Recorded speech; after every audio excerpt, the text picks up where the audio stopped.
"We saw the whole thing," she hissed. "So it truly was not you."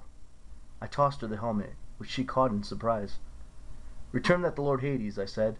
"Tell him the truth. Tell him to call off the war." She hesitated, then ran a forked tongue between her green, leathery lips. "Live well, Percy Jackson. Become a true hero, because if you do not, if you ever come into my clutches again—" She cackled, savoring the idea. Then she and her sisters rose on their bat wings, fluttered into the smoke-filled sky, and disappeared. I joined Grover and Annabeth, who were staring at me in amazement. "Percy," Grover said, "that was so incredibly—" "Terrifying," said Annabeth. "Cool," Grover corrected. I didn't feel terrified. I certainly didn't feel cool. I was tired and sore and completely drained of energy.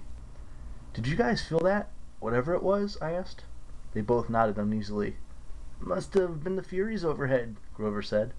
But I wasn't so sure. Something had stopped Ares from killing me, and whatever could do that was a lot stronger than the Furies. I looked at Annabeth, and an understanding passed between us. I knew now what was in the pit, what had spoken to me from the entrance to Tartarus. I reclaimed my backpack from Grover and looked inside. The Master Bolt was still there. Such a small thing to almost cause World War III. "We have to get back to New York," I said. "By tonight." "That's impossible," Annabeth said. "Unless we—" "Fly," I agreed. She stared at me. "Fly? Like in an airplane, which you were warned never to do lest Zeus strikes you out of the sky? And carry a weapon that has more destructive power than a nuclear bomb?" "Yeah," I said. "Pretty much exactly like that. Come on." Chapter 21.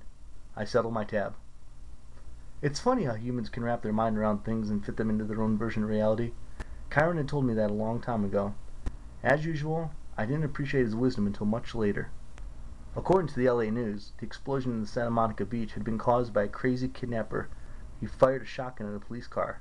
He accidentally hit a gas main and erupted during the earthquake. The crazy kidnapper, aka Ares, was the same man who had abducted me and two other adolescents in New York and brought us across country on a 10-day odyssey of terror. Poor little Percy Jackson wasn't an international criminal after all. He'd caused a commotion on a Greyhound bus in New Jersey trying to get away from his captor, and afterward, witnesses would even swear that they'd seen a leather-clad man on the bus. Why didn't I remember him before? The crazy man had caused the explosion in the St. Louis Arch. After all, no kid could have done that. A concerned waitress in Denver had seen the man threatening his abductees outside the diner, gotten a friend to take a photo, and notified the police. Bravely, Percy Jackson had stolen a gun from his captor in Los Angeles and battled him with shotgun fire on the beach. Police had arrived just in time, but the spectacular explosion, 5 police cars had been destroyed as the captor fled. Even though no fatalities had occurred, Percy Jackson and his 2 friends were safe in police custody. The reporters fed us the whole story. We just nodded and acted tearful and exhausted, which wasn't hard, and we played victimized kids for the cameras. "All I want," I said, choking back my tears, "is to see my loving stepfather again. Every time I saw him on TV calling me a delinquent punk, I knew somehow we'd be okay. And I knew he'll want to reward every person in this beautiful city of Los Angeles with a free major appliance from his store. Here's the phone number." The police and reporters were so moved that they passed around the hat and raised money for 3 tickets on the next plane to New York. I knew there was no choice but to fly. I hoped Zeus would cut me some slack considering the circumstances, but it was still hard to force myself on board the flight. Takeoff was a nightmare. Every spot of turbulence was scarier than a Greek monster. I didn't unclench my hands from the armrest until we touched down safely at the LaGuardia. The local press was awaiting us outside the security, but we managed to evade them thanks to Annabeth, who lured them away in her invisible Yankees cap, shouting, "They're over by the frozen yogurt! Come on!" Then rejoined us at the baggage claim. We split up at the taxi stand. I told Annabeth and Grover to get back to Half-Blood Hill and let Chiron know what had happened.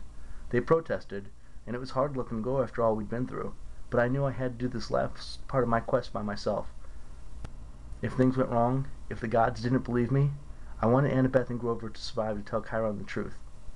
I hopped in a taxi and headed to Manhattan. 30 minutes later, I walked into the lobby of the Empire State Building. I must have looked like a homeless kid with my tattered clothes and scrapped-up face. I hadn't slept in at least 24 hours. I went up to the guard at the front desk and said, "600 Fuller, please."